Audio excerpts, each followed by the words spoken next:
Bonjour à tous. Une petite présentation d'une carte mentale sur les critères de divisibilité.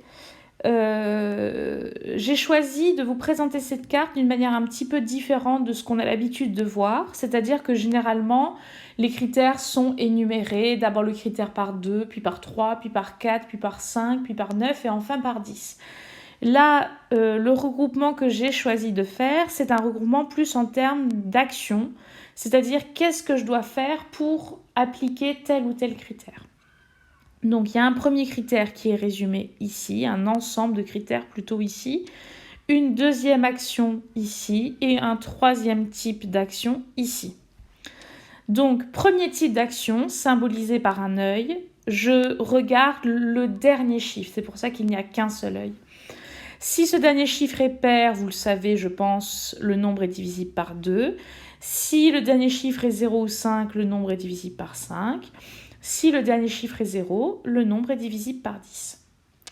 Ensuite, deuxième critère, que j'ai résumé par deux yeux, deuxième action, je regarde les deux derniers chiffres. Donc en regardant les deux derniers chiffres, si le nombre formé par ces deux derniers chiffres est un multiple de 4, ça veut dire que c'est divisible par 4. Par exemple, dans le nombre 1724, les deux derniers chiffres, c'est 24 et 24 est dans la table de 4. Voilà.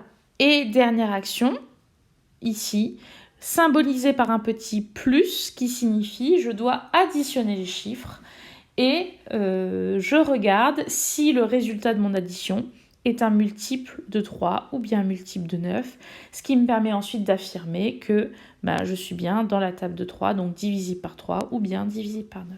Voilà.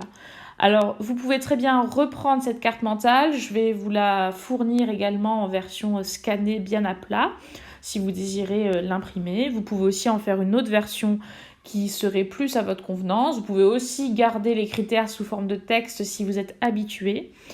Je me permets juste de souligner quelque chose. Pour la suite du chapitre, les critères les plus importants, ça va être est-ce que mon nombre est divisible par 2 ?